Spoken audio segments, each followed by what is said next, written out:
We don't know if the rules of logic apply like to the universe as a whole or outside of the universe, you know? This scholar has written a book about the 70 ways to prove the existence of God. And she said, well, he must have 70 doubts. You know Allah exists because we know that Allah has given you the fitrah which calls you towards him. My question is, it's kind of philosophical. Okay. Like when we prove the existence of God, we use logic, no? Um, but the logical rules, like they we observe the logical rules. They apply. They're applying like only in the universe, you know. We don't know if the rules of logic apply like to the universe as a whole or outside of the universe, you know, because we can only observe that the logical rules they apply from our perspective, and we are in the universe, if you understand what I mean.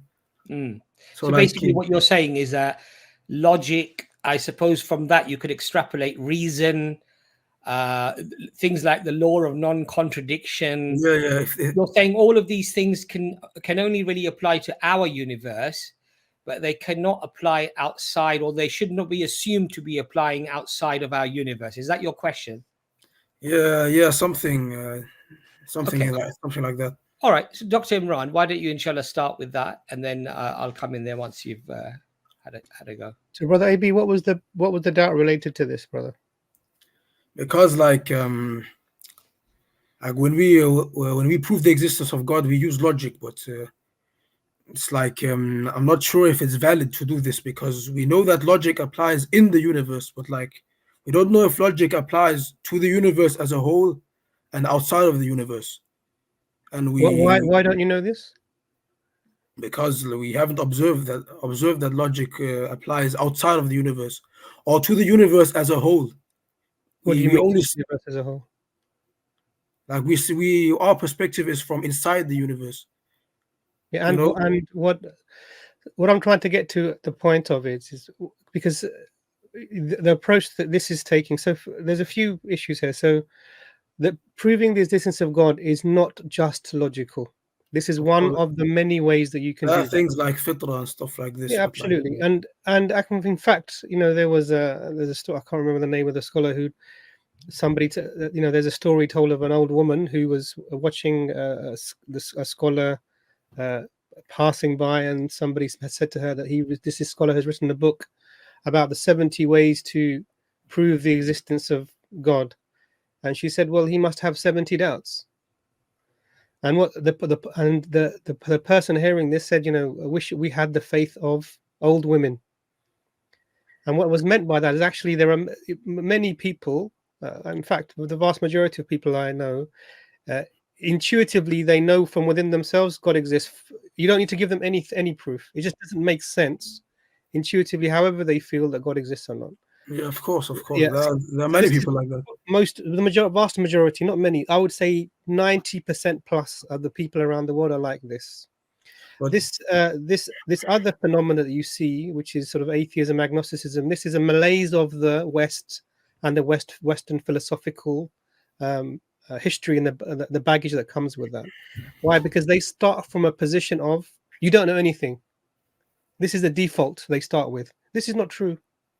You know Allah exists because we know that Allah has given you the fitrah which calls you towards him. And when you start with that premise, the idea is you have to be skeptical about everything, even to the point of you're skeptical about thinking. Do you understand? And this is where this logic only applies in the universe, and it can't apply outside of the universe, or we don't know if it applies outside of the universe. This is just a form of hyper skepticism. So the first question I would ask is how do you know it applies? How do you know you are logical to start with? How do you know that? Because like I use logic. We use logic every day, always to make. How do you know that you're using logic? How do you know that? Yes, this is the problem you end up with, because I'll tell you why. When a fish is in water, if you said to the fish, what do you think of the water? They would look at you and say, I don't understand what you mean, because they're surrounded by it. It's there all the time. And what happens with these situations is, what people don't realize is, you have to have a you have to understand what position you're putting yourself in as a theist or as an atheist. If you're an atheist, then this means certain things about the universe. It means certain things about you and your existence. And if you're a theist, it means certain things about the universe, and it means certain things about you and your existence. When you delve into those things, I guarantee that the atheism is just on the side. So the first thing, you're talking about thinking and logic. Give me one non-theistic explanation for rational faculties that you can use reliably. Give me anyone. No, I'm not aware of any. There are none. So if you hold and this is a problem, because evolution is designed to make you fit to survive. It's not designed to make you fit to see truth or to determine truth. What do I mean by this? If you know that if I eat anything that's red, it will kill me, and you avoid those red things, and then amongst them are red berries that could poison you, and you avoid them, you will survive and your genes will be passed on. Is that truth? No, it's not truth. Will it help you survive? It will help you survive. So evolution itself is not something that leads you to truth-bearing faculties. So immediately now you're in a position where you cannot trust your rational faculties as being something that can lead you to truth. So naturalism is self-refuting from this perspective. Does that make sense? Yeah, but like, if I'm talking to an atheist and I tell him like, you believe in your natural disposition, you believe in God, and he tells me no, and yeah, but that's not how we would argue, isn't it? If you threw that person out of a plane, they would believe in God immediately. Of course. Yeah, and this is important. Why? Because at that point, the pretense of intellectual discourse and I having these very high functioning philosophical discussions because I'm a Western intellectual with my pipe and my Western education, it's immediately he's screaming his head off. The ground's coming towards him. Oh God, save me! Because his girlfriend can't save him, his drugs can't save him, the AI can't save him because he's going to be hitting the ground in 30 seconds. And at that point, your fitra is completely unclouded, and all of this pretense that we put up of intellectual sort of discourse, and it's thrown away. This is why there's no, they say there's no atheists in a jumping out of a plane. You don't get them. Mm-hmm. And so, and the point here is that the way we would interact with an atheist is actually, laying out some of these differences in the concepts. So one is there's no proof that you have rational faculties if you're an atheist. Another one is do you believe that you are valuable? Human beings are valuable. This question for me? Yeah. And as an atheist, you could ask you, why do you believe human beings are valuable? I don't have an answer, but I do. I believe this intuitively. Yeah. You would. I understand that, but imagine the atheist. What position they may come with? Why would they would bring you a reason that they made, isn't it? Mm. I feel human beings are valuable because I am a human, or I connect with them, but what you have to understand is this attribution of value is purely based upon some arbitrary thing that they've made up. Completely arbitrary. In fact, naturalistically speaking, the amoeba has been evolving for the same number of million years as you have. And you're just one branch of a product of millions of years of evolution, and the amoeba is another branch of a product of another branch of millions of years of evolution. So what's the difference? Why is one thing more valuable than the other thing? Yes, but like, does this mean we can't use logic or? No, it does not mean this. No, because what I'm doing with you now is a part of that. So Allah says in the Quran, many logical arguments are put forward. Of course. We wouldn't class them maybe as philosophical, but they have a philosophical bent to them sometimes. But if you, for example, what did you create yourselves, or did you come from nothing? Allah gives you two possibilities and does not give you the answer, and both of those possibilities are rhetorical. They're designed to make you think.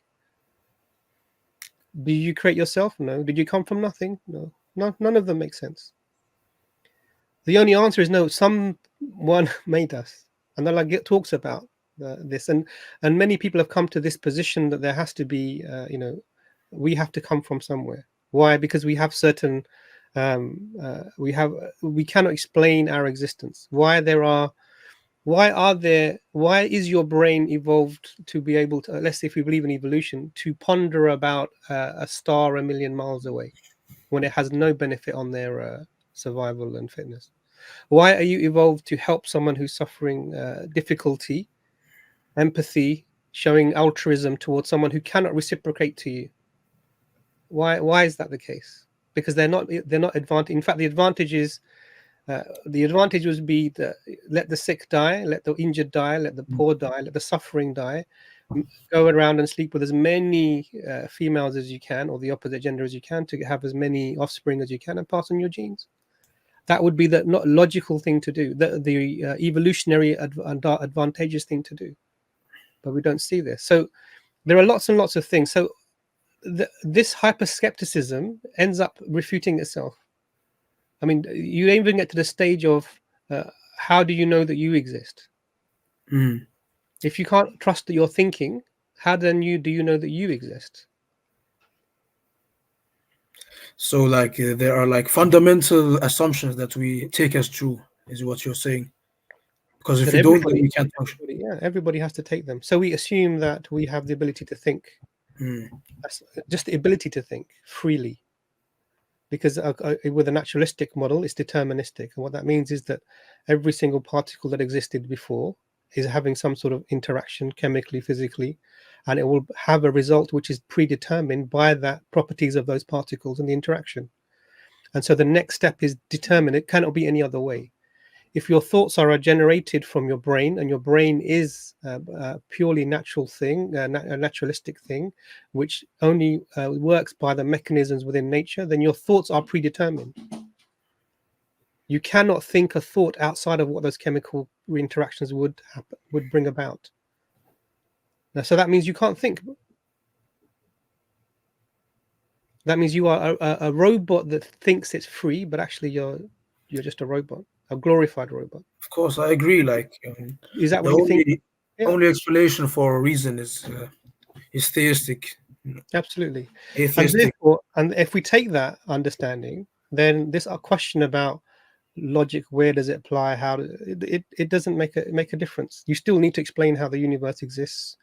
You still need to explain how you can have free thought and how you're able to come to conclusions.